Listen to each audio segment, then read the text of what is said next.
can-do spirit of the people of this great land. We are happy to have a special relationship with the United States of America. We just don't want it to be the kind of special relationship that Miss Lewinsky had with President Clinton. That's the only qualification that we make. We're looking for something more honorable. We're looking for something more equal than that relationship. And I believe that in November of last year, the people of the United States of America performed a service to the entire world when they swept away the imbecile Bush and all of his crowd and elected Barack Hussein Obama as President of the United States of America.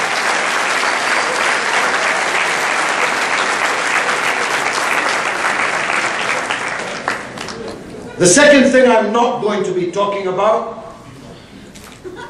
and I've read this on the internet too, I'm not going to be speaking against Jews or against Judaism. Anti-Semitism is a foul and virulent strain of racism. And I have fought racism with every breath in my body all of my life and will do until the grave.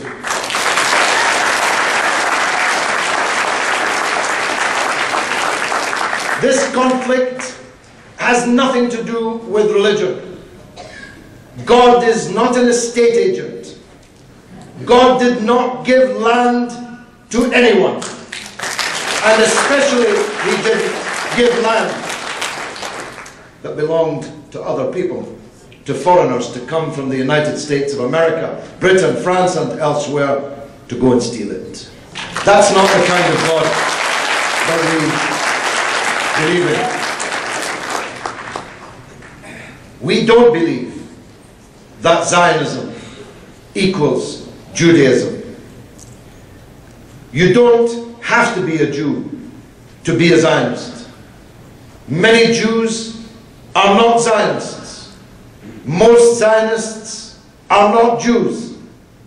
And we salute those brave Jews in Israel, in America and around the world who stand for justice for the Palestinian people.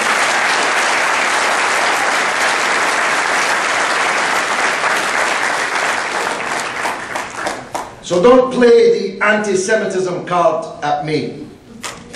I'm a person of the left who has spent his life on the left. Anti-Semitism is more normally found on the right.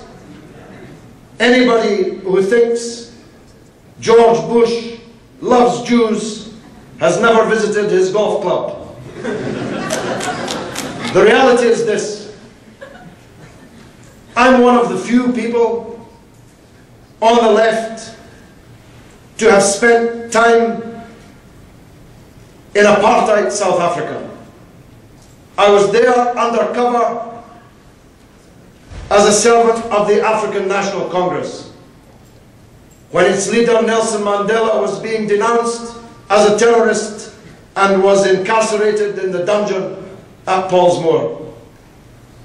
I moved around apartheid South Africa undercover on fear of arrest. And every house in which I slept, every car in which I travelled, every rand I was given to spend, every dinner I ate was given to me by a Jewish member of the African National Congress in every city and every region. Jews in South Africa allied themselves with the masses of the African people of that country and stood against apartheid. And we're asking Jews in America today to stand up against the apartheid state of Israel in exactly the same way.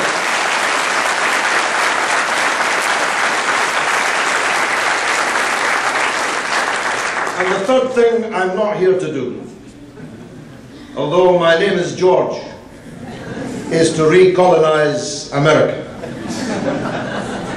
I'm here only to give the benefit of a long experience of this Palestinian question, its centrality in world affairs, its centrality to the crisis which exists in the world between East and West, the centrality of this Palestine question to the conflict between the Muslim world and the non-Muslim world, for which you in this country and I in mine have already paid a high price in blood and treasure. It's because I want to bring about an end to that conflict, because I believe that without justice there can be no peace, and that if there is no peace in Palestine, there will be no peace in the world. It's for these reasons that I'm here in this country at this time to try to engage in this great debate, because I believe that this is the time and this is the place, because I believe that President Obama, with all his professorial abilities, with that great mind, that new and modern approach and outlook, that yes we can mentality, must be looking for a new direction for the United States of America.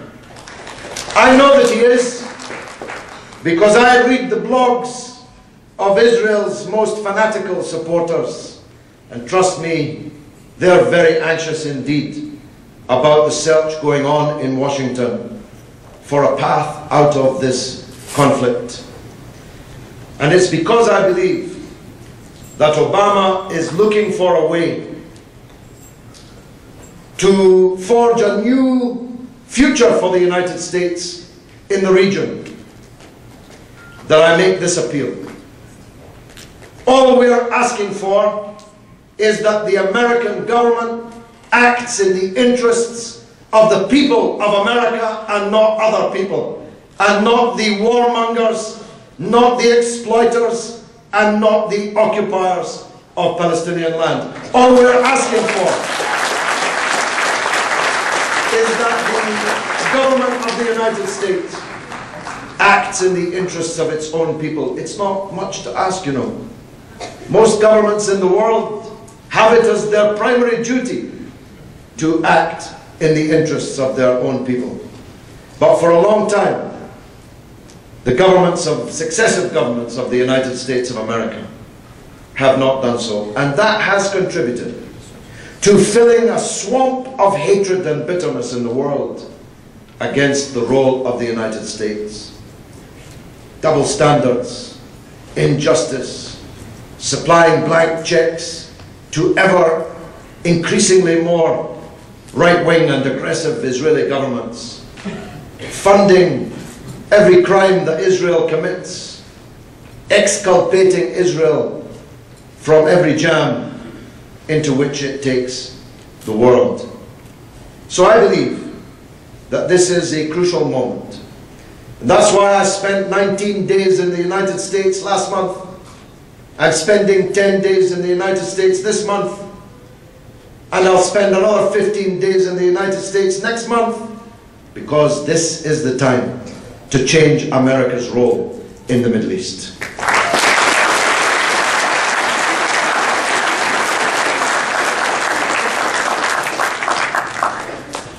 Now I want to talk about Palestine, although it's not a country that you will find on any map. You see, we often hear about